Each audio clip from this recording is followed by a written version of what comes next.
The opinions expressed by the host and guests in this show are not necessarily the views of Children's Health Defense.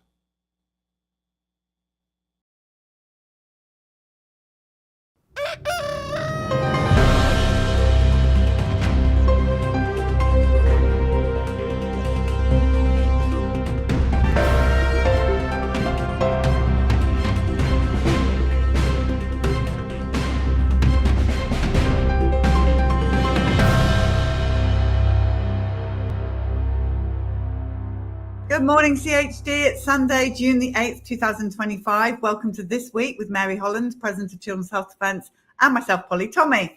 Right, Mary, first article up here from Michael Nevadakis. The narrative is cracking. CDC advisor who promoted COVID vaccines for pregnant women resigns.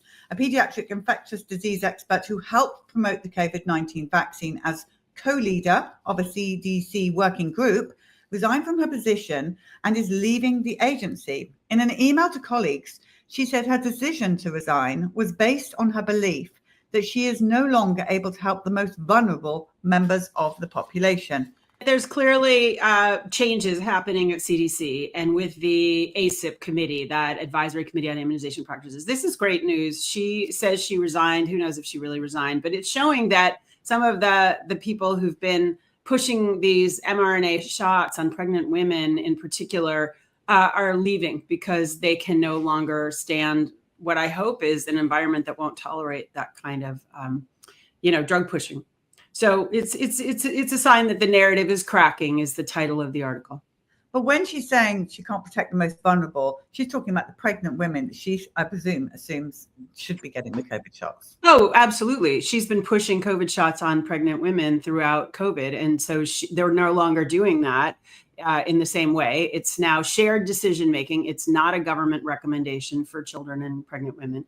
And so she's leaving, and that's good. Milwaukee Journal here. State officials urge kids and pregnant women to get COVID-19 vaccines despite federal pullback. The Wisconsin Department of Health Services announced on June the 4th it will still recommend the COVID vaccines for all residents aged 6 months and older, including children and pregnant women. This is despite Robert F. Kennedy Jr., our HHS secretary, saying he would no longer, or they would no longer recommend these for children and pregnant women. The recent changes in the CDC guidance, says the State Department, were not made based on new data, evidence, or scientific or medical studies. And that's the State Health Department saying that. No surprise here, Polly. Things change slowly. The bottom line is we'll talk about in the next article, only 13% of children now are taking these shots. The public has already made up his mind. These are worthless, dangerous products, full stop. So they can recommend all they want. People aren't going to follow it. I think that we know. It's dangerous. I wish they wouldn't recommend it. I wish that, these things were already off the market, but it's on its way out, and Wisconsin Department of Health is out of step with reality. Yeah, I always find it disturbing that those poor young mums who know not what they do go into these pediatricians and they're going to be pushing them. Anyway, we'll see. Rick Jaffin, the defender here, only 13% of kids are getting COVID shots. So why is the media meltdown over changes to the CDC recommendation? Why are they melting down? Last week's change to the CDC's COVID-19 vaccine recommendation for healthy children drew criticism from mainstream media. But with only 12.8% of children up to date on COVID-19 shots, it's clear the public has already moved on. The CDC is simply catching up. But Mary, we do have to say those 12.8% of children are still No, Polly, listen, we have been long advocating to take this product off the market. This mRNA product is not ready for prime time. 75% plus of all the deaths reported to VAERS are from these COVID shots. They don't stop transmission. They should not be on the market. They should not be recommended. That said, what has happened now is that these COVID shots are not being recommended by the government. It is now shared decision-making, so-called, between the patient and the doctor. I think what that means in real terms, Polly, is that very few doctors are going to continue to be promoting these. I think they are still going to be covered by Medicaid and by the Vaccines for Children program, likely. But as Rick Jaffe points out here, this is sort of the long game, and the government is now not saying you should take these COVID shots, just like it doesn't say you should take HPV shots if you're between 25 and 45. So I think that it does give more parental discretion and medical judgment. That matters, is what Rick Jaffe says. And I agree with him. It's a subtle change. It's not the whole change that you or I want, Polly, but it is a big change. The government is not recommending these shots to most people. It is saying it's between you and your doctor. And that's important. Yeah, except we can't trust doctors, but okay, fair enough. Brenda Belletti in The Defender, the CDC updates childhood schedule with new COVID vaccine recommendations for kids, but advice for pregnant women still unchanged. The vaccine remains on the childhood schedule. However, instead of universally recommending that all children 6 months and older receive the shots, the CDC now recommends shared clinical decision making between parents and providers for children aged 6 months to 17 years who are not moderately immunocompromised. There is a whole host of issues there, though, and that would be pediatrician. Polly, there are. But one of the things that Rick Jaffe points out, Rick Jaffe is our attorney bringing a case on behalf of Dr. Cardenas. And you'll remember that because she was using the Vaccines for Children program, basically because she wouldn't give the COVID shots to kids because she thought it was dangerous and unnecessary, they didn't let her give any vaccines. And so she had to close down her practice. Now, with this subtle change that it's shared decision making, they wouldn't shut down her practice. So for doctors who are taking care of children who are not from wealthy families and the Vaccines for Children's program is paying for their shots, those pediatricians now don't have to give these shots. That's a step in the right direction. It's not everything we want, but it is a step in the right direction that Dr. Cardenas or somebody like her could continue to care for these children and not be penalized for not giving the COVID shots. Okay, Brenda Belletti in The Defender. FDA approves new Moderna COVID vaccine. The clinical trials show it causes serious adverse events in 2.7% of recipients. The vaccine mNEX spike uses the newer self-amplifying mRNA technology, which is dire. So this is bad news. This is very bad news, Polly. And this is a really great video from John Campbell saying, how can this possibly be? This has these shots have not been tested against a true placebo. They have a 2.7% serious adverse event ratio. So, 3 out of 100 people are going to be hospitalized. They're going to have a serious problem because of taking this shot. I mean, this is just crazy. The only thing that's good news here is it does on the label say there's a risk of myocarditis, pericarditis, so heart disease from taking these shots. These shots are 118 times more injurious than flu shots. You can't understand this without understanding the power of the pharmaceutical industry and maybe the biodefense industry, candidly. This is about these self-amplifying products are bad news. Very bad news. We talked about it. We covered that, but I didn't know we were actually there in having these self-amplifying. Disaster. Okay, Michael Nevadakis in The Defender. Children's Health Defense publishes peer-reviewed paper exposing the failure of the FDA and CDC to monitor and report COVID vaccine safety signals. Government health agencies ignored COVID-19 vaccine safety signals and withheld these records on the monitoring of adverse events related to the vaccines. This is according to a new peer-reviewed paper by Children's Health Defense researchers. The authors accuse the FDA and the CDC of a monumental betrayal. This is a fantastic article. This is the great work of our science team, including lawyer Risa Evans, but Brian Hooker and Carl Jablanowski. They point out, that there are 1.6 million adverse events reported to VAERS at this point from these COVID shots, and 78% of all the VAERS deaths, Polly, are from COVID shots. It's more injuries and deaths than all the other vaccines on the program since, 1989. This is crazy. And I love the quote that Carl Jablanowski gives here. This is not a lack of the FDA and the CDC's having the tools to see the safety signals. This is a lack of integrity. And this article points out, and this is horrifying but true, the NIH gets royalties from the pharmaceutical industry for their scientific know-how that they put in. So there were these joint ventures with Moderna and royalty agreements with Pfizer. So the National Institutes of Health got $400 million from Moderna and $750 million from Pfizer. So you have to ask, what were they really doing? Who were they protecting? There's an article here in Just the News, and it says FDA approves this Moderna new COVID-19 vaccine called mNEX spike, which is a ridiculous name. the next spike. Moderna announced the approval for adults 65 years and older and anyone 12 to 64 with any underlying medical conditions. Again, these are the last people we want to be getting the shot. But anyway, listen, Moderna's information sheet says the vaccination with MN next spike may not protect all people who receive the vaccine. Moderna advises consumers to not receive the vaccine if they previously experienced a severe allergic reaction after the previous dose of either next spike or Spikevax, which is their one before, or any Moderna COVID-19 shot, or have an allergy to any of the vaccine's ingredients. And that's important to know because that's not what your pediatrician or your doctor is going to tell you when you go in there. But Moderna are actually warning you themselves, don't take it if you've had a previous shot or you're allergic to any of the ingredients. And I'm pretty sure we'll all have serious reactions to some of those ingredients in those shots. I'd say we're all allergic to it myself. And that's in a sort of kind of mainstream newspaper. Okay, let's go to Michael Nevadakis in the Defender. Why aren't we talking about excess deaths in countries with high mRNA vaccine rates? Medical commentator John Campbell examined the difference in excess death figures across countries with varying mRNA COVID-19 vaccination rates.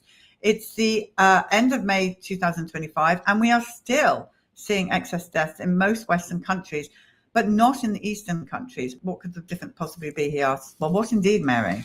Yeah, so this is really a great research, so important to get this idea and knowledge out to people. So in US and Europe, we still are 10% higher than the typical annual death rate, right? So we have a 10% higher excess mortality rate right now since 2021 when these shots came out. Same in Europe. It's a 20% excess mortality in Korea, which was very highly vaccinated. In Eastern Europe, in Russia, where they didn't have the mRNA shots, they're back to normal rates. There was a higher death rate in 2020, 2021, and it's gone back to normal. Obviously, what fits this pattern is uptake of the mRNA shots. So this is very disturbing, and disturbing as we just talked about that we're continuing with this mRNA, both in Europe and in the United States. It's bad news. It's bad news. Okay, let's go to the Washington Post. We have a new syndrome. So the headline here is their children have a rare condition. They don't know what its name is until now. 5 families with children who have the newly discovered rare condition recently gathered in DC Park. Scientists believe 100,000 more people have this rare condition. They don't have words. The children basically can't speak. The children fail to hit the milestones. A few have seizures. Well, what does that sound like? But thanks to the global partnership among genetics, now we have a name for this condition. It's called ReNu, R-E-N-U syndrome. They found out of 9,000 patients that 46 had an identical change in their DNA. A change in their DNA, Mary? They've got autism symptoms. And what, Mary, my question to you is what could be causing the DNA changes? You know, none of these shots ever are tested for genetic mutation. They say that right on the product insert, not tested for oncogenicity, mutagenicity. They say it right there. So, you know, it's very likely that these are young children under 5. These are people who may have been taking the COVID shots, the mother, the father. The symptoms are exactly the symptoms of vaccine injury, hypotonia, microcephaly, seizures, and they all have this so-called rare, we've heard that before, rare genetic mutation. So this is really disturbing, so sad. They don't mention the word vaccine here. To us, it just leaps off the page. The NIH shuts down research center founded by Fauci. As DOJ scrutinizes key researchers, the NIH officials confirmed plans to shut down a research center established by Dr. Anthony Fauci that issued millions in grants to researchers who promoted the theory that COVID-19 emerged from wildlife. This is from the Disinformation Chronicle reporting there. Well, this is our friend Paul Thacker, Disinformation Chronicle, and this is one of the outfits that funded Dr. Daszak and Christian Anderson. And these are both people who were involved with that study, the proximal origin, which sent everybody off in the wrong direction intentionally. What's interesting in this story, Polly, is that there's a State Department official who's quoted saying this is a criminal matter. It looks like Anderson is he's a Danish citizen. He's trying to get out of the United States. There's people who are on their trail now, which is fantastic news. The zoonotic origin was completely a distraction and a lie. And Anderson in particular, we know from Freedom of Information Act, knew that it was likely a lie. And there seems to be a paper trail showing that he knew he was lying and that he got millions of dollars after putting his name on the proximal origin paper. Looks like a quid pro quo deal. So we will definitely continue to watch that. Okay, Brenda Belletti in The Defender. FDA approved hundreds of drugs with no evidence that they work. A 2-year investigation by the Lever found that the FDA approved these hundreds of drugs over the last several decades with little to no evidence that they even work. The investigation found that many of the approved drugs that provided no benefit were allowed to stay on the market despite evidence that they cause serious harm. Lot to do. Yeah. Okay. So let's go to people, which seems to be coming up quite a lot on our show lately. The CDC urges international travelers to be fully vaccinated against measles or consider postponing their trip. The agency recommends that all travelers, again, be fully vaccinated at least 2 weeks before departure and to consider postponing their trip if they are unable to get the shots. The agency reiterates that the 2-dose MMR vaccine is recommended. This is hugely disappointing for me. Oh, Polly, People Magazine is just going to toe the line always. This is about just be afraid, go get your shots. This is the old line. They're going to keep doing it for a while anyway. But are the CDC really urging people to do that? Is that really true? Remember, Polly, that that we don't have a new director yet of the CDC. That although Robert Kennedy has nominated Dr. Menares to be the head of the CDC, she can now not even serve as the acting person. And so the person that is actually running the CDC is definitely not Bobby's appointee. So we're not seeing any real change yet at all at the CDC, unlike to some extent, CMS, NIH, FDA, where we're seeing changes. CDC is not yet changed. Bobby Kennedy has not yet been able to get Menares through this Senate confirmation process.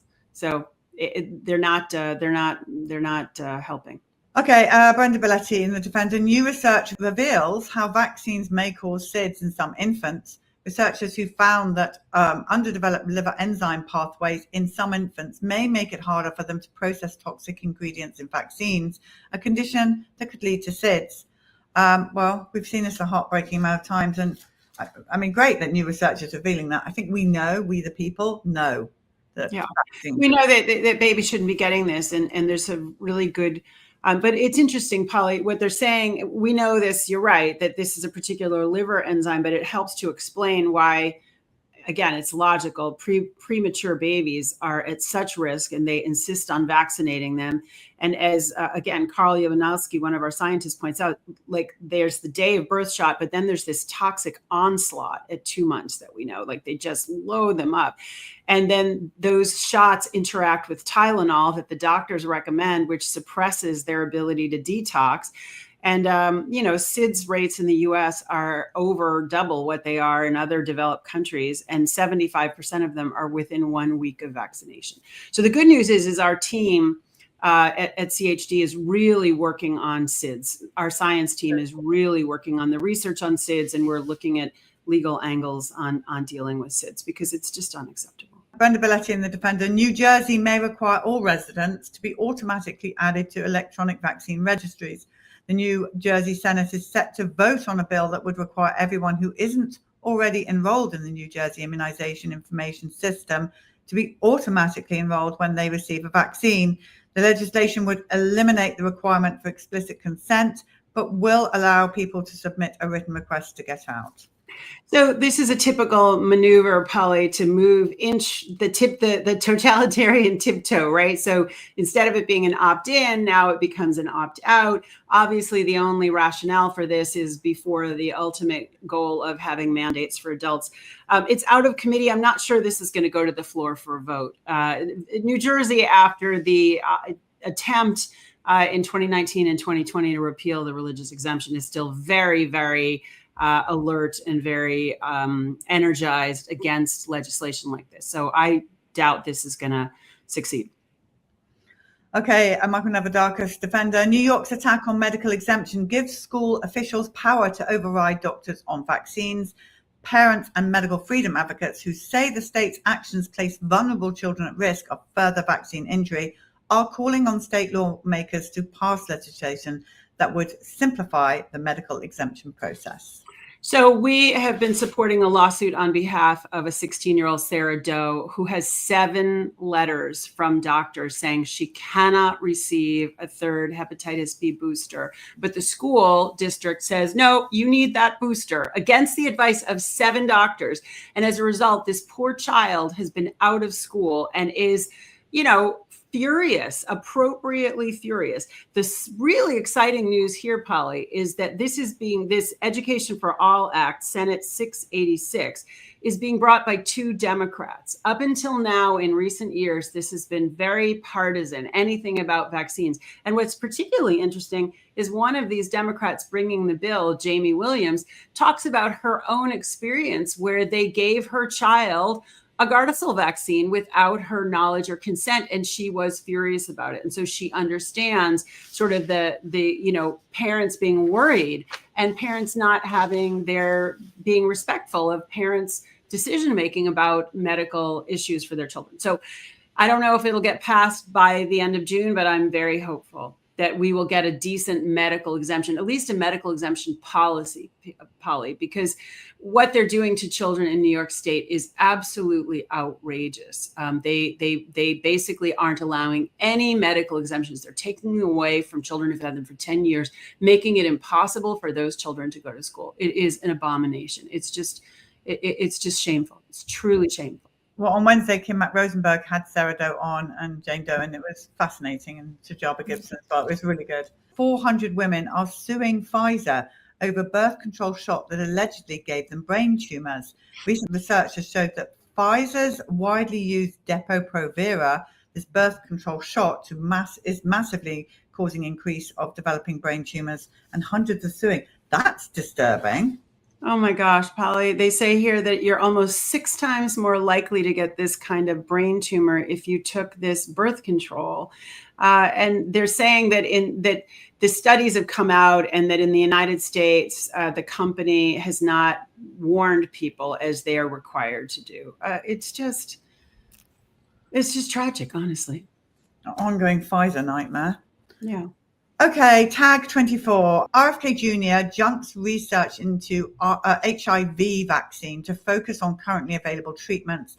The Department of Health and Human Services cuts this research program worth about $258 million, which were dedicated to developing a vaccine for HIV. It was reviewed by the NIH leadership, which does not support it moving forward. Vaccine manufacturers Moderna also revealed that clinical trials of HIV vaccines had also been paused. Good. Bye. Yeah, I mean, what they said here is, they're going to focus on treatment. Polly, they've been working on an HIV vaccine for 40 years. We've been dumping billions of dollars into this with no good results. Time to cut the money. So this is cutting out $258 million to Duke and Scripps.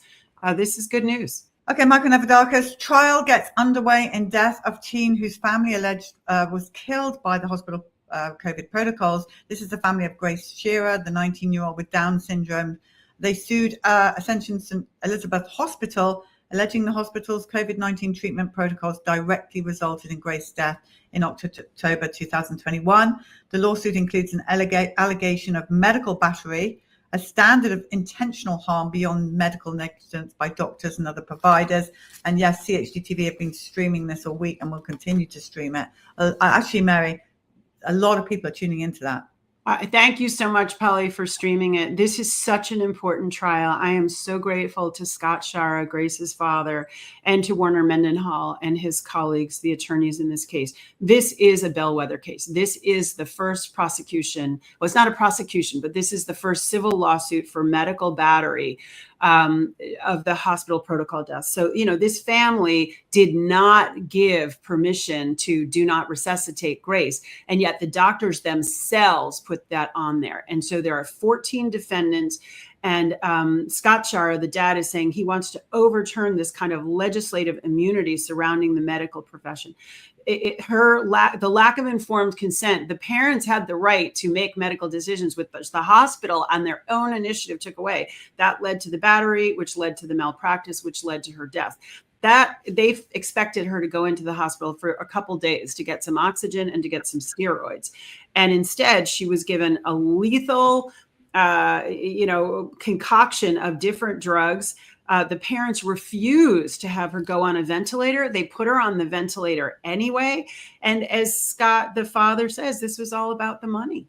They were willing to kill Grace to get money. And it's just, Grace's case is about shedding light on this evil. Really, what happened there was evil. We covered a bit of Grace's story in Vax 3. So remember, go to the movie section, and our movies are free, and you can just share them on out to whoever needs to see them. But you may want to go and revisit Vax 3 and see Grace's story. All right, Dr. Joseph McCullough in The Defender. Antidepressants linked to higher risk of sudden cardiac death in young adults. Research showed that after 6 years on antidepressants, younger adults aged between 30 and 39 are 5 times more likely to die from a sudden cardiac event. Antidepressants disrupt the heart rhythm by affecting ion channels, triggering fatal irregular heartbeat. Ugh. Terrific, Polly. And the alternatives, the article points out, are exercise, sunlight, gut health, emotional self-regulation. Why anybody would want to take something that increases their risk of cardiac death? Nobody would do that, but most people don't know, Polly. They don't know about these risks. And that's what's so terrible. Okay, Suzanne Burdick, Maha report falls short on linking wireless radiation to chronic disease, experts say. Maha report only briefly mentioned electromagnetic radiation and failed to accurately convey the scientific literature showing harm. Nonetheless, it has broken ground as the first formal acknowledgement by the executive branch that there is a problem, said Odette Wilkins, a technology attorney. So this is a fantastic article about really quoting the leaders in the electromagnetic radiation space. So Miriam Eckenfels leads this program for us, but it quotes Deborah Davis, who leads Environmental Health Trust, Camilla Reese, Robert Brown, who's writing a book about the electromagnetic radiation, Kent Chamberlain, who's also with EHT. And they all are supporting, in one way or another, a lawsuit that we're bringing called 704 No More. And that is to challenge the federal law that says that local communities can't make decisions about where these towers and cells are placed. It basically has federal law preempting everything, which is exposing people to radiation. People, as you know, Polly, are having strokes, they're having cardiac arrests, they're having, hearing problems, tinnitus, they're having migraines, because these electromagnetic waves are really, really serious. And I agree with them that the Maha report, while it mentions electromagnetic radiation, which is an achievement, it doesn't give it the attention that it really does deserve. And we are very proud, happy to be really having a team that's putting out accurate information about the risks of electromagnetic radiation. All right, well, here's some news too. I think our viewers are going to like this. The first article in Fortune, Doritos and Mountain Dew could carry a new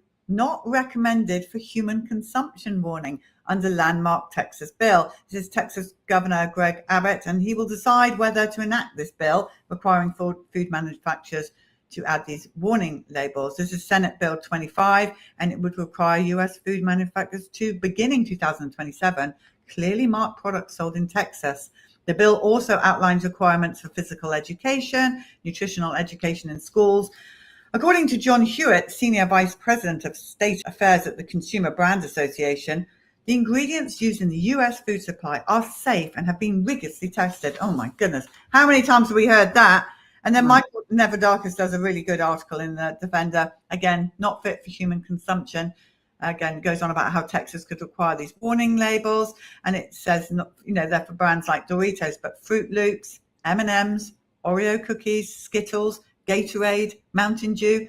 And they will be fined $50,000 per day per product, plus reimbursement of enforcement costs if this goes ahead. I kind of like that, Mary. Yeah, no, this is those are serious penalties, Polly. That adds up to millions of dollars really quickly. And the really exciting thing about this is none of these, General Mills and Pepsi and Walmart, they're not going to want to produce something just for Texas. So by Texas taking the lead here, doesn't start until 2027, but they would create a new standard. And basically these products have to change. They can't keep putting in these dyes and bleached flour and stuff that has no nutritional value. So this is great. We may actually change the U.S. food system so that we're not killing ourselves. But I love that. Not recommended for human consumption. Like, who is it recommended for? Nobody. But can you imagine picking up a product that, a packet of Oreo, what I'm saying, not recommended for human consumption? Well, it's like the cigarettes, right? Putting on people, who are sick. It's a good idea. These are not foods, Polly. People call them, they're food-like substances. These are not foods. These are almost like entertainment, but they're harmful to the body because your body thinks that it's food, but it's not. Well, that's on News for the Week. Now, tomorrow, Brian Hooker is coming on to break down misinformation in the mainstream news. So we'll be breaking that down. Angela's coming on to talk about SIDS. So we've got an action-packed morning for you tomorrow morning. And I hope you all enjoyed the Simpson Word on Friday. And that will be living in our events for a long time. So do go back to keep the important information in there. But for Mary and I, we're going to go to our geoengineering. Yeah. And then we're going to go to our Gardasil story of the day. So from us, pray big, stand firm, never settle. And we'll see you next week. Thanks, Polly. Bye, everybody. I'm Claire Dooley, you're watching CHGTV, and this is the Geoengineering Report, where we identify the threat in the skies. So if you haven't heard about it yet, the wildfires in Canada continue to burn on, with thousands evacuated in 3 provinces as Canadian wildfires threaten air quality into some US states. So here at the Geoengineering Report, we're going to be covering wildfires for the next few segments. So we wanted to kick it off with a piece actually made by geoengineeringwatch.org, Dane Wigington. It's 20 minutes, but totally worth the watch, and there's a deep dive into the relationship between geoengineering and weather modification and the wildfires that we see persisting around the world. So take a look at this segment, and in the next few weeks, we'll be discussing this issue further.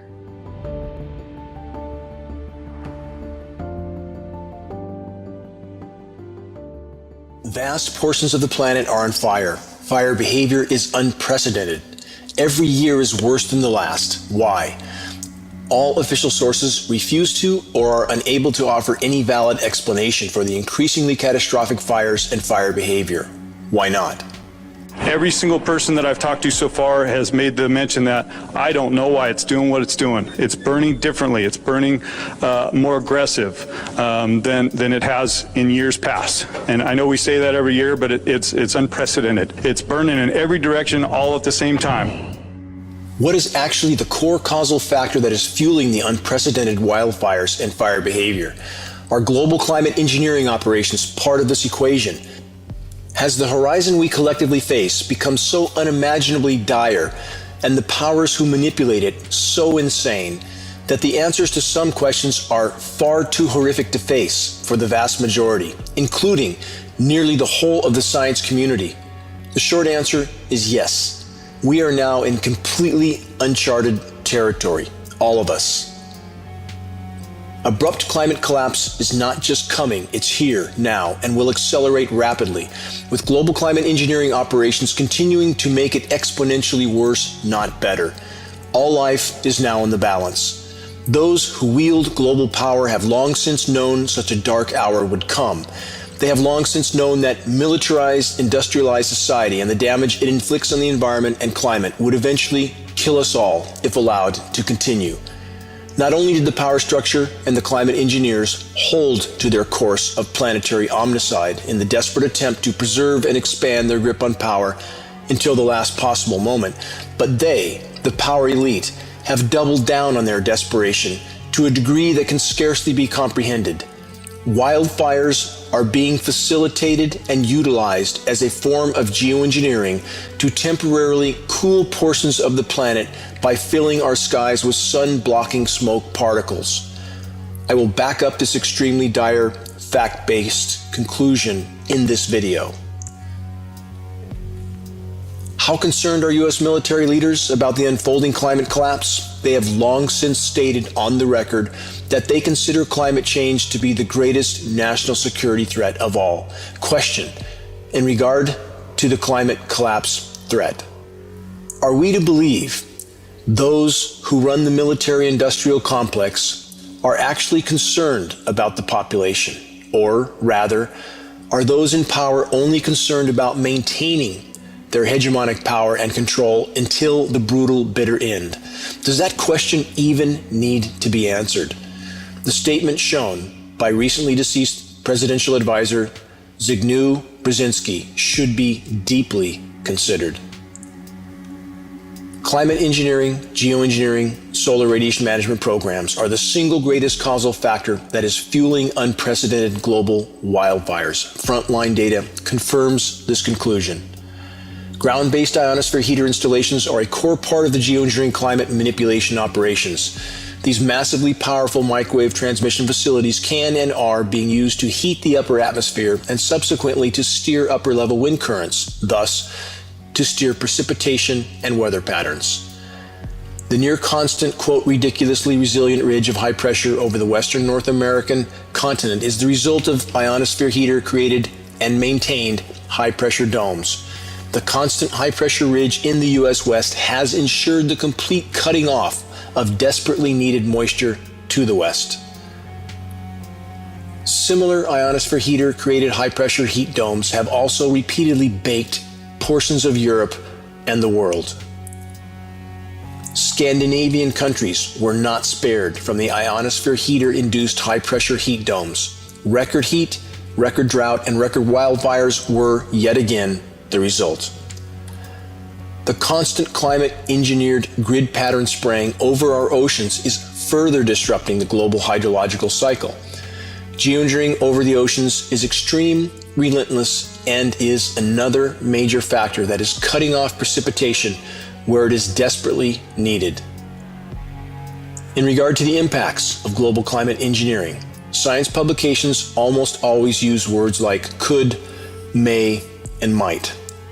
To be clear, the reality is this: climate engineering has derailed the planet's climate and weather systems at an ever-escalating rate for over 70 years.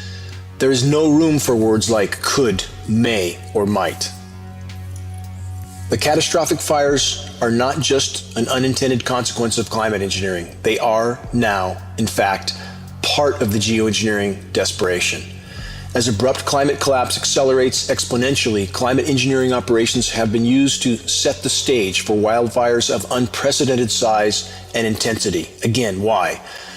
What core agenda is being carried out? Wildfire smoke has a temporary cooling effect on the planet due to the sun-blocking particulates that saturate the atmosphere.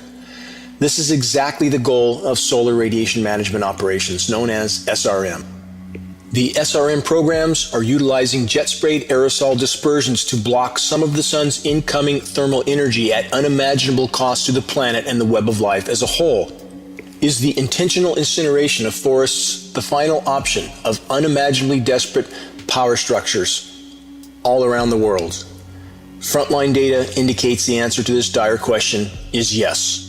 Global powers are using climate engineering to create conditions that facilitate selective and systematic forest incineration in the desperate attempt to temporarily cool selective portions of the planet by loading the atmosphere with sun-blocking smoke particulates. It is important to understand and consider that global climate engineering solar radiation management programs involve the constant cooperation of governments all over the world, whether actively or passively. Almost all governments are involved, with few exceptions.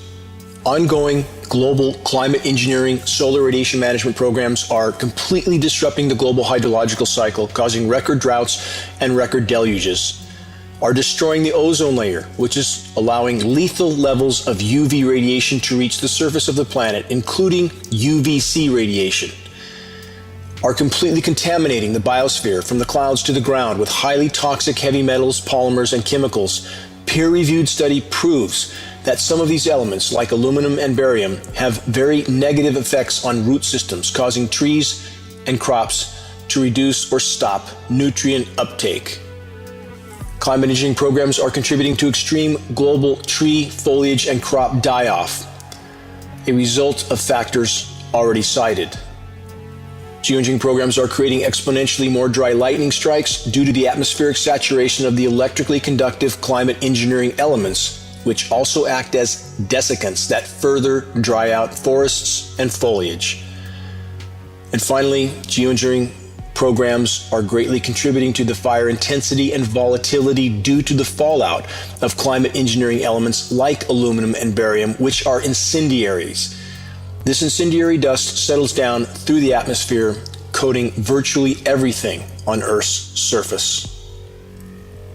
When enough extreme wildfires are burning and expanding, the fires then, in and of themselves, become a form of climate engineering as they fill the atmosphere with sun-blocking smoke particulates. If you don't believe those in power could be this insane, please examine historical facts and current frontline data. Objective investigation is not just an option, it is an absolute obligation.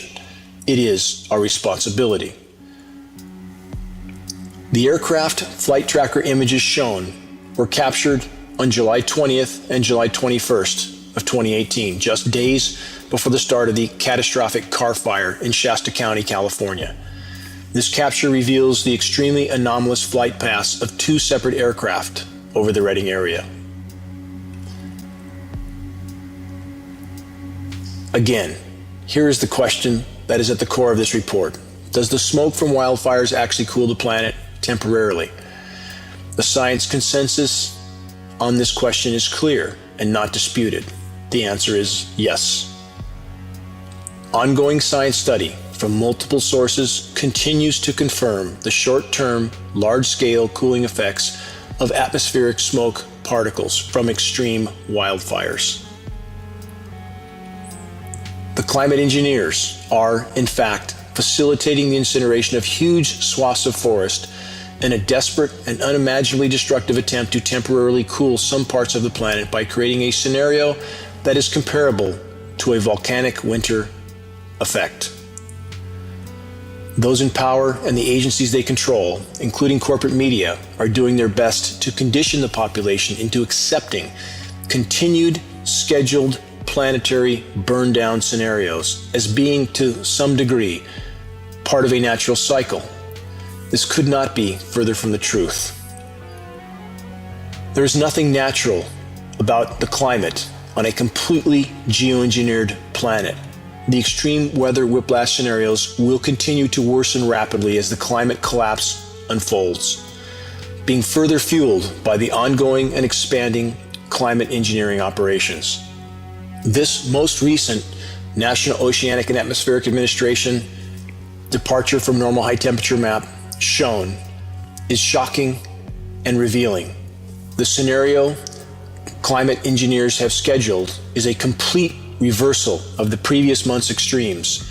Now that the atmosphere has been saturated with enough particulates to temporarily cool desired regions, the North American West is scheduled for an extreme cool down scenario. The eastern U.S. is slated for record high temperatures. Climate engineering will continue to fuel and worsen extreme weather whiplash scenarios. The climate engineers are also constantly utilizing patented processes of chemical ice nucleation to create short-term, highly toxic and destructive weather whiplash cooldowns. They can do this only where there is enough moisture to do so. Increasingly extreme hail is a harbinger of chemical ice nucleation elements being utilized for such short-term cooldowns. Search geoengineeringwatch.org chemical ice nucleation for more data on this aspect of climate engineering.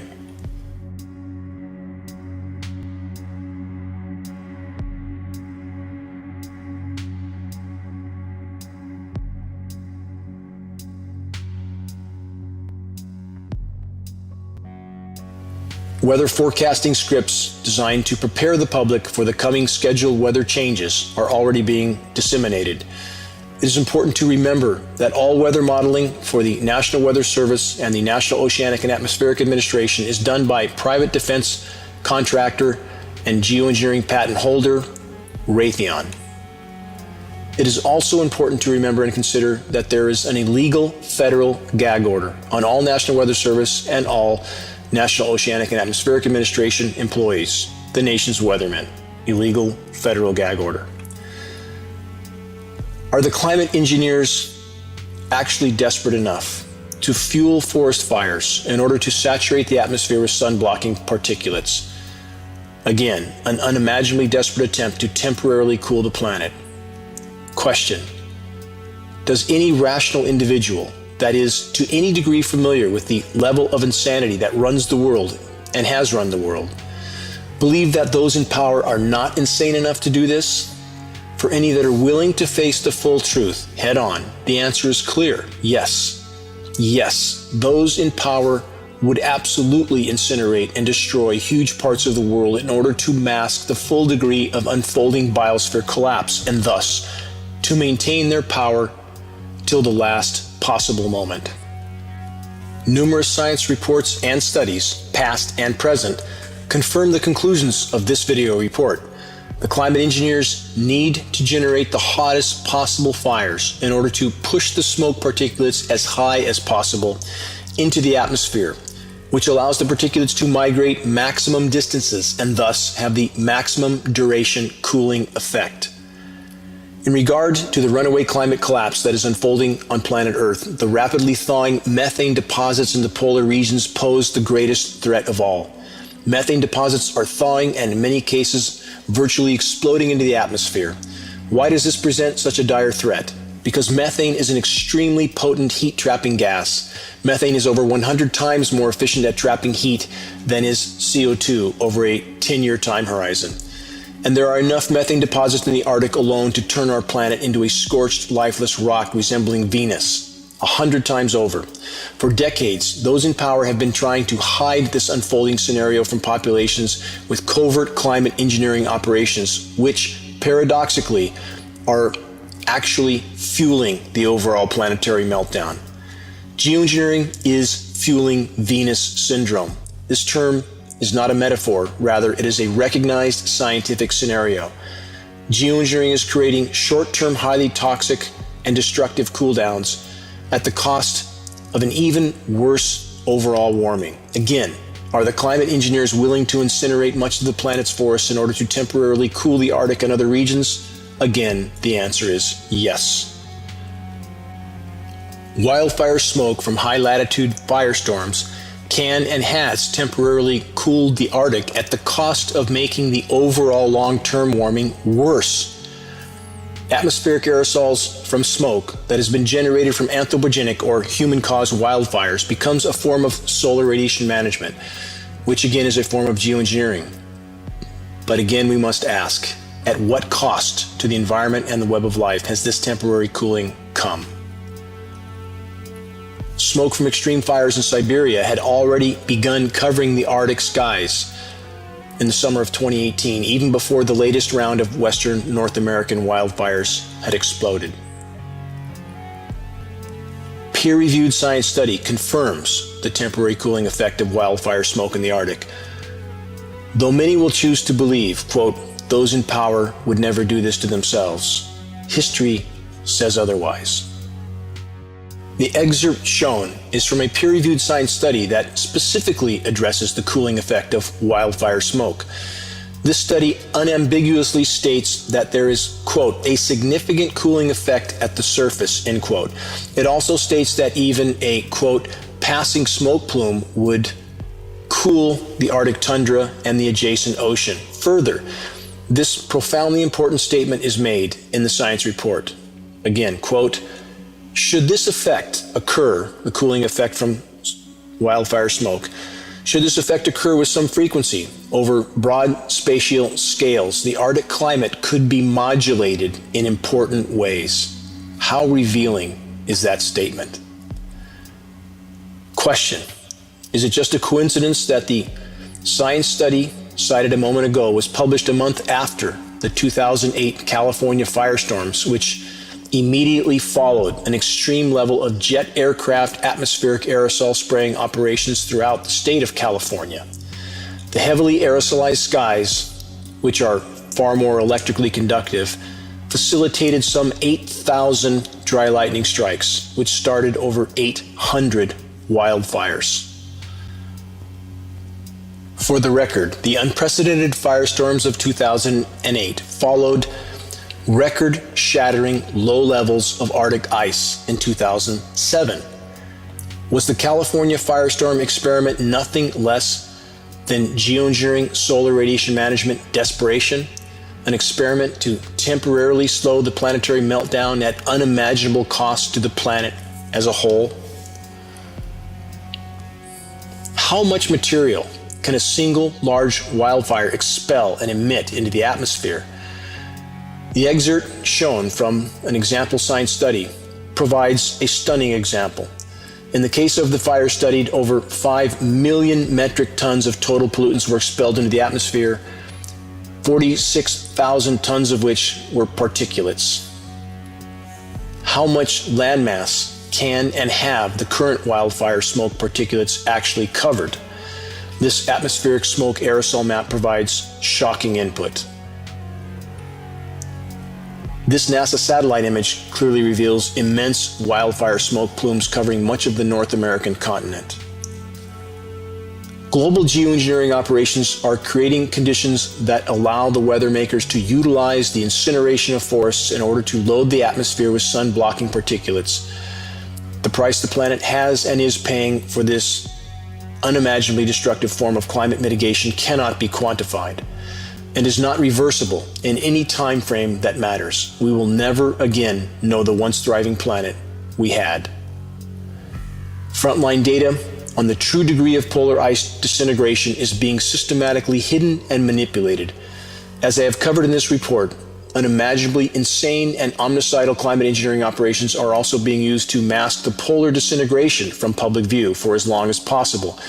But satellite images still tell a very clear story. Such images prove that most of the Arctic, quote, ice pack, looks like the broken ice and slush we see in this NASA satellite image recently taken. We are perilously close to an ice-free Arctic. The ramifications from this are grave and many. As has already been stated, in the attempt to mask the climate disintegration from the public, the climate engineers have further fueled the overall meltdown and poisoned the entire planet in the process. Over 70 years ago, global powers committed us to a climate engineering experiment from which there is no return. Though every form of anthropogenic activity that impacts the energy balance of the planet must be considered, the intentional climate intervention operations are the most destructive of all. Recent frontline reports from the Arctic paint a very clear picture. The poles are imploding. The incredibly short-sighted and destructive agendas of the climate engineers are directly connected to what is unfolding in the polar regions. Geoengineering is also the single greatest factor fueling the catastrophic wildfires. When we lose the Arctic ice, biosphere collapse will go exponential. This world fire map shows shocking clusters of fires burning all over the globe. The gravity and immediacy of what is unfolding on our planet at this moment in time cannot be overstated. The threats we collectively face are existential. Again, though there are countless forms of anthropogenic damage to the planet and biosphere, climate engineering operations are the greatest and most immediate threat we collectively face, short of nuclear cataclysm. This is a mathematical fact. The ongoing global firestorms, the conditions for which are a direct result of climate engineering operations, are a case in point. If we are to have any hope of exposing and halting the ongoing climate engineering insanity, the effort will take all of us. Time is not on our side. How can each of us help in this most critical battle? Activist instructions links can be found on the homepage of geoengineeringwatch.org. Share credible data from a credible source. Make your voice heard while it can still make a difference. This is Dane Wigington with Geoengineeringwatch.org. We love hearing from you at CHGTV. We always are going through your emails and, sending them to each other and discussing the pictures you're sending and, whatever comments you're making. So please continue doing so. You can reach out to us at goodmorning@chg.tv. Thank you so much for watching the Geoengineering Report, and we'll see you next time on CHGTV.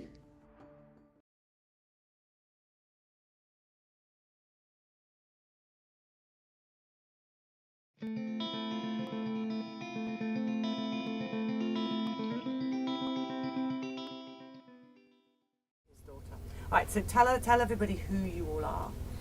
Well, I'm Rick Feist. I'm Brittany's dad. I'm Roxy Feist. I'm Brittany's mother.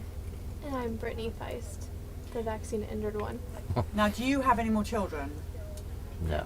We broke the mold on her. Pardon? We broke the mold on her. Right, okay, so let's get to this story. Now, who wants to tell the story? Do you want to tell it, Brittany? I can tell it. Okay, wonderful. I was 21 when I was vaccine injured. I was a healthy college student trying to go into communications because I liked theater and music. I was actually thinking about trying to get into a more theatrical life on stage. And I went into a doctor's appointment to get a cyst removed, and the doctor literally scared me into taking this vaccine. I had said no twice before because it was too new, and they said this vaccine Gardasil will protect you from cancer, cervical cancer. Well, cancer is a scary word, so of course I started to listen, but it wasn't until I had a lab accident at school in one of the science classes, and she said that I could get this disease from brushing up against somebody who was sweating or from a lab accident at school. So that scared me into it. Can we just go, that's the most ridiculous thing I've ever heard in my entire life. So you had a lab accident. What did happen to you? I was in chemistry lab and something exploded and I inhaled a lot of the gas that they have for the Bunsen burners. Right. And it ended up burning my nasal passages and down my throat into my esophagus at the time. So with that happening, I was a little leery of the situation. So that was how that... Especially with broken glass possibly happening and blood intermingling with hers. Right. So that's what the doctor was implying, that her blood could mingle with someone who was affected. With HPV? Yes. And that's what she Wow, was told. That's a big story to tell, just for a bonus. Oh, yes. Right, so, so what happened? I know within the first 24 to 48 hours I had passed out and I didn't know why. I thought I had... This is after the first Gardasil vaccine? Yes. I had 2 out of the series, but after the first one I didn't realize what was going on. I thought I had dehydrated and I woke up on the floor in front of the TV with the DVD drawer open. Were you at home at that time? No one was home. I wasn't home. I was at work, and so was my husband. We were both at work. So you just were aware of yourself waking up? Yeah, and I thought I had dehydrated or something, so I went and I drank some water. And then it wasn't too long after that I had my first seizure, and I had no clue what was going on. Were you on your own again? I was with friends, and they thought I was going into some kind of asthma attack or something. I don't even know what they were saying. I just remember that it happened again, and we were in the car, and I went cold, and I couldn't move, and my vision started to go tunnel, and then it just went black, and then I couldn't hear anything. And the next thing I know, I'm waking up. The person I was dating at the time had pulled the car over, pulled me out of the car, and was trying to do CPR on me because he thought I had died in the front seat of his car. From there, situations just got worse. There was swelling at the base of my neck. My face looked like it was one of those goo things on a computer where you can misshape the face.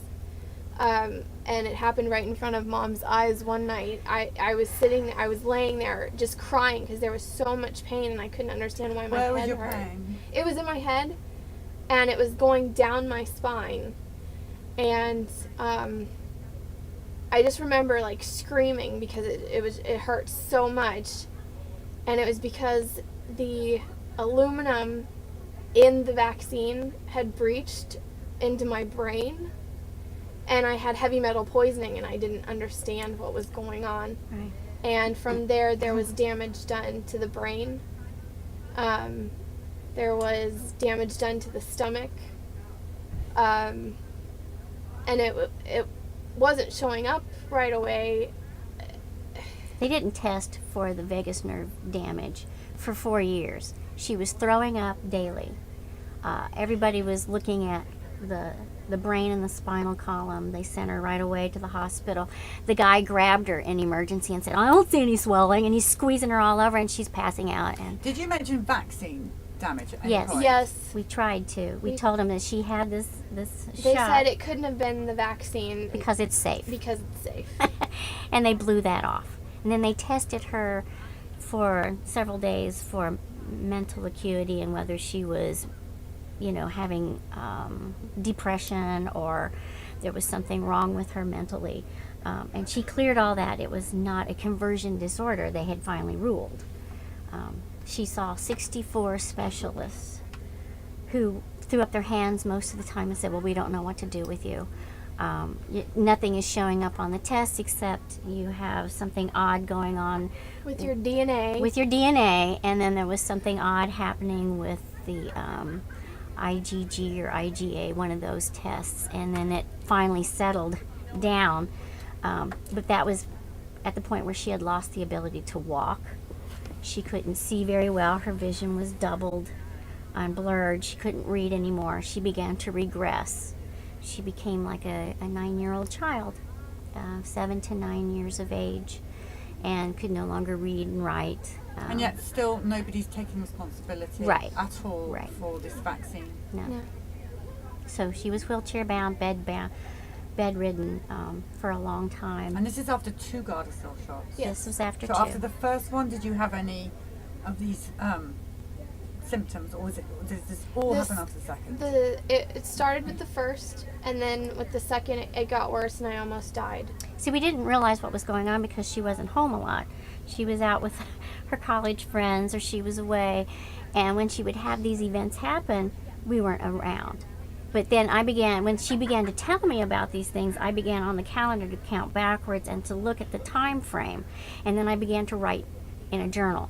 And I journaled for 5 years. Well, what she went through, what we went through, what she experienced. You need to publish that. Yeah, it needs to be gone through, definitely. So we've now quite a few interviews we've done on Gardasil, and some with the mothers because the daughters didn't survive, and they all have the same symptoms. And this is clear as day, the Gardasil symptoms: the dizziness, Right. the pains in the legs, The heart issues, the stomach issues, the palpitations. brain. and- yeah. Yes. It's exactly. It's so clear that I can't understand why when they're admitted to hospital with these symptoms, Right. and they say they've had the Gardasil shot, it is clear negligence. Right. It is. It is. They don't see us as human beings anymore. It's more like we're science experiments, and they see us as money makers. So they don't really want to deal with the problem. They want to short fix it or pretend to short fix it so that we have to keep coming back to spend more money for health. What has this vaccine taken away from you? What's your life like now? I don't get out much. I see my friends married with kids or having careers or fulfilling their dreams of what they want out of life, and I'm kind of stuck in this holding pattern at home, sitting there trying to just get through the day by just barely doing the smallest functions of eating, drinking, sleeping, getting up, going to the can't. bathroom, just different How things. long have like you that. been like this? 9 years. It happened in 2007, and it's just gone from there. Do you live at home? Yes. But she needed I us to can't. take care of her. Yeah, I So can't. she needs care. She did. I had to bathe her and dress her in the very beginning. I mean, it was like having a big baby all over again because she couldn't do anything. And the doctors kept saying, oh, it's all in her head or it's this. I said, no, it's not. She was on her own. She was a strong person. And now I have to bathe her. I have to dress her. I have to care for her. I have to feed her. She finally started pulling out of that part of it after we changed her diet. We found an alternative doctor who helped us change her diet. We went to an organic, non-GMO, no gluten, no dairy. And this was before we knew about the gastroparesis in her stomach. That came along in 2011. That's when we found out about that injury. So she was eventually able to start walking again. She had 2 canes that she walked with, and now she's down to 1. But on bad days, we go back to the wheelchair. Cuff crutches. Cuff crutches, that's it. Yes. And my husband has been right there, keeping us strong and steady. Your piece you wrote was amazing. It really is amazing. And It's been a few years. so, I mean, from that piece, I can tell you're angry. Oh, yeah, sure. You know, I had, one day I had a viable daughter, working out, doing stuff, normal stuff, hiking, going to school. And next thing I know, she's really struggling just to, you know, do the normal things. I'm an engineer. I'm an engineering manager. And I get involved in a lot of troubleshooting of existing product that's been out in the field for years. You never take anything for granted. What you think you know is exactly what you don't know. And you test stuff that's been tested, and you see what is the difference, what's the delta in that application. And I'm disappointed in the medical community for not doing that. They are assuming that the research is not flawed or that has covered all the applications, and it obviously has not. There is reasonable doubt that this vaccine is not even safe. It's not viable for what they said it originally would cover.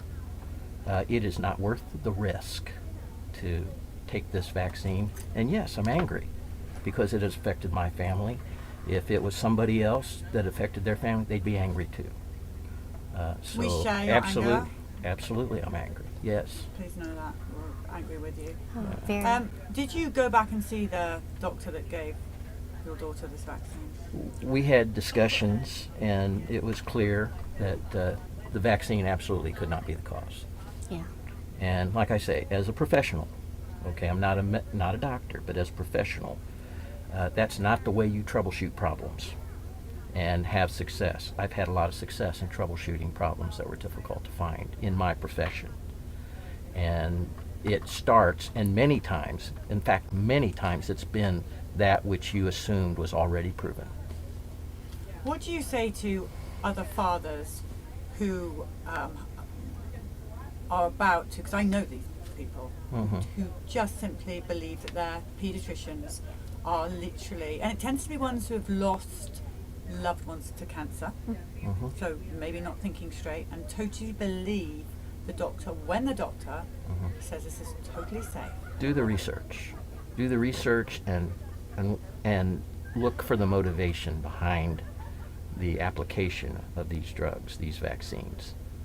You know, what is driving that? This is a very profitable drug, or vaccine, I should say, that if taken off the market would cause considerable loss to a company that's already had loss from previous bad experiences. So follow the money. Follow the money, honey. And then support your family. That's all you can do.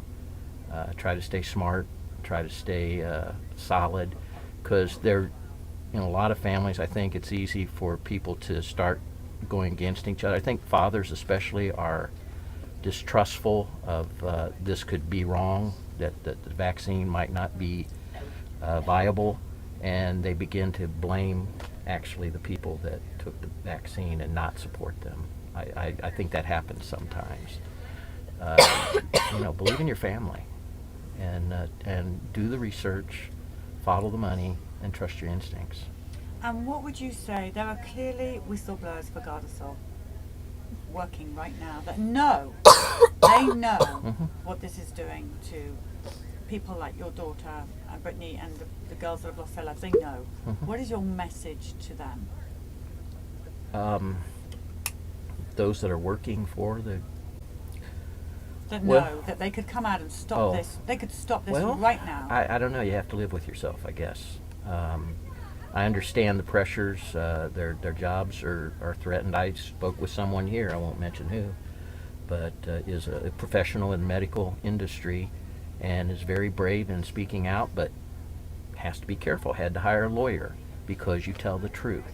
I think in the end you have to do what's right, and that's tell the truth, regardless of the consequences. If you know something is killing people, is being promoted to not kill people, If you know something is damaging people and you're involved with it and you know the truth, well, you're responsible for that truth. Are you not? And how else is the truth going to be known if you don't say what the truth is, if you don't speak out? And unfortunately, that carries a huge penalty sometimes. But in the end, you've got to look your maker, or whatever you acknowledge. You've got to look them in the eye and say, I did what's right, or I did what I let happen. That's a personal thing. I guess none of us knows how we'll stand if we were in that same situation. So as a kind of a man of faith, I would pray for those people to have strength and coverage. If there's organizations that can help them with with legal assistance, that would be great. I understand the challenge of that position, but I imagine there's a lot of penalty to pay when you speak out for the truth. I admire those who do. Don't be quiet. Don't be silent. Speak out. Tell the truth. Save lives. Prevent this.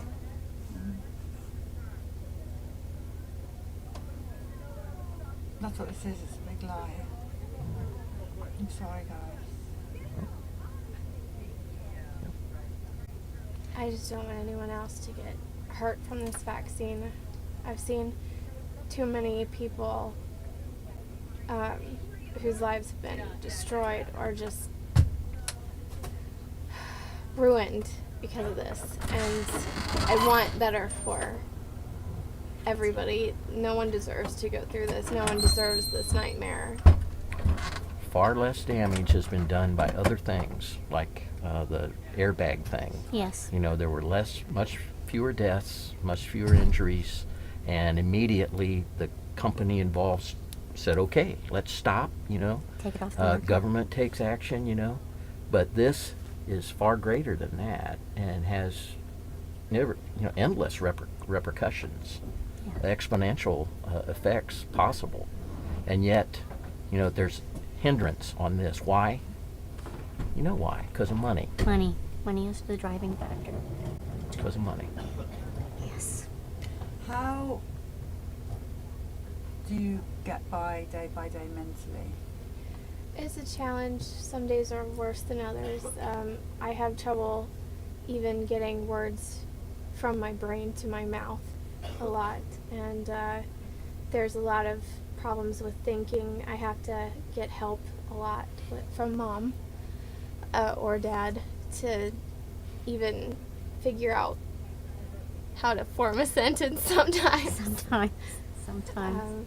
It's a struggle, and you just have to keep a lot of repetition or until you get the ideas from your brain to your mouth and out. So it's very difficult. She writes a lot too. She does write a lot. Makes up stories.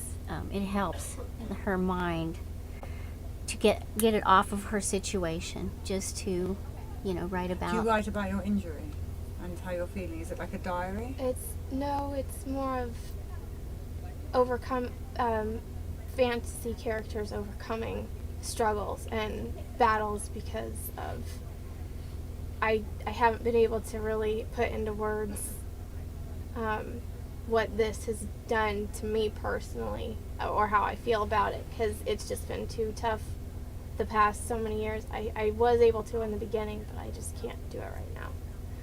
There's just too much pain and anger and frustration and a lot of hate. Did your friends stand by you? Do you still have your friends? I don't actually. A lot of them have walked away. Oh, I can't handle seeing you in pain, or life has gotten busy and they just disappear, which it's normal because they have kids, they have husbands, they have wives, they have whomever, and I'm stuck. So I'm not a priority as a person because I can't go out and do things with them. They have to come to me. So it's been heartbreaking because you want to be normal again. You want to live a normal life, and you want to do all these things that you dreamed about doing, and you just can't because it's just gone. And there's just so much struggle, and you just think, you know, I wanted to be a wife and a mom, and you just think, who would want someone who can't even cook or go out or enjoy a nice movie or something without having to stop it or rewatch it or something? So it's a struggle, and it's hard, and